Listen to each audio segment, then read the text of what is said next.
প্রার্থী না পাসাদ। শ্রীরামপুরে জেলা কংগ্রেস কার্যালয় তুমুল ভাঙচুর। এর আগেও যে ছবি আপনাদেরকে দেখিয়েছিলাম, কংগ্রেসের প্রার্থী না পাসাদ, বহু জেলায় জেলায় এই ছবি উঠে আসছে। দলীয় নেতৃত্বের বিরুদ্ধে তীব্র অসন্তোষ।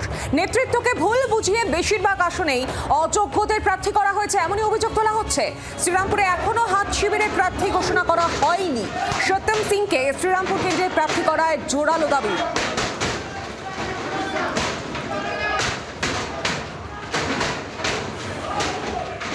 কার্যালয় ভাঙচুরের ছবি দেখতে পাচ্ছেন আপনারা। শ্রীরামপুরের ঘটনা, জেলা কংগ্রেসের কার্যালয়ে ভাঙচুর চালায় কর্মী সমর্থকেরা।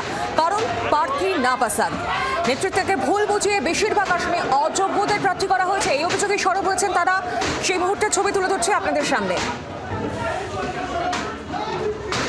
এদিকে আপনাদের জানিয়ে রাখি, শ্রীরামপুরে কিন্তু এখনো পর্যন্ত হাত শিবিরের কোনো প্রার্থী ঘোষণা হয়নি।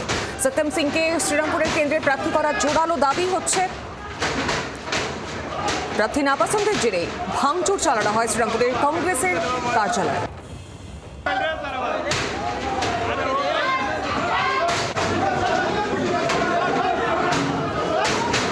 আমি বিস্তারিতভাবে জানি, টেলিফোন লাইনে রয়েছেন প্রতিনিধি বিধান সরকার। বিধান, একদিকে তো প্রার্থী না পাসান, কি অভিযোগ তোলা হচ্ছে? ভাঙচুরের ছবি তো আমরা দেখলাম।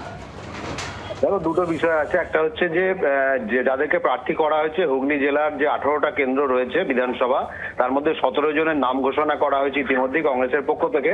তাদের অনেকেই কিন্তু অযোগ্য এবং যে অভিযোগটা উঠছে, পাশাপাশি শ্রীরামপুর কেন্দ্রের জন্য এখনো পর্যন্ত কোনো প্রার্থীর নাম ঘোষণা করা হয়নি এবং যুব কংগ্রেসের কোনো প্রতিনিধিকে প্রার্থী করা হয়নি, এমন অভিযোগও তোলা হচ্ছে এই বিক্ষোভকারীদের পক্ষ থেকে। এবং চাপদানিতে যাকে প্রার্থী করা হয়েছে বা অন্যান্য পান্ডুয়াতে যাকে প্রার্থী করা হয়েছে, সপ্তগ্রামে করা হয়েছে, এরকম যাদের প্রার্থী করা হয়েছে তাদেরকে কিন্তু কংগ্রেসের কর্মীদের একাংশ মেনে নিতে চাইছেন না। যে কারণে এই বিক্ষোভ এবং শ্রীরামপুরের যে পার্টি অফিস রয়েছে সেখানে ব্যাপক ভাঙচুর চালানো হয় এবং সেখানে যে সমস্ত কংগ্রেস কর্মীরা ছিলেন তাদেরকে মারধরও করা হয়। যদিও জেলা কংগ্রেস নেতৃত্বের পক্ষ থেকে যেটা বলা হচ্ছে যে এবারই প্রথম কংগ্রেসের পক্ষ থেকে বলা হয়েছিল যে আবেদন করতে হবে, অর্থাৎ যে প্রার্থী হতে চান সেই আবেদনের ভিত্তিতেই কিন্তু এই প্রার্থী তালিকা ঠিক করা হয়েছে।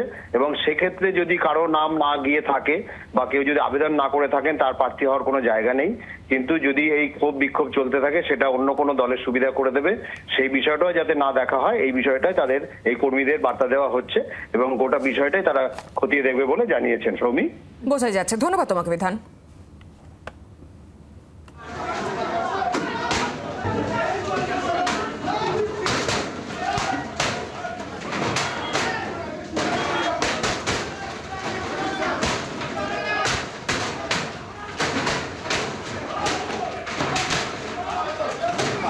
जिंदाबाद जिंदाबाद जिंदाबाद जिंदाबाद अमर रहे अमर रहे।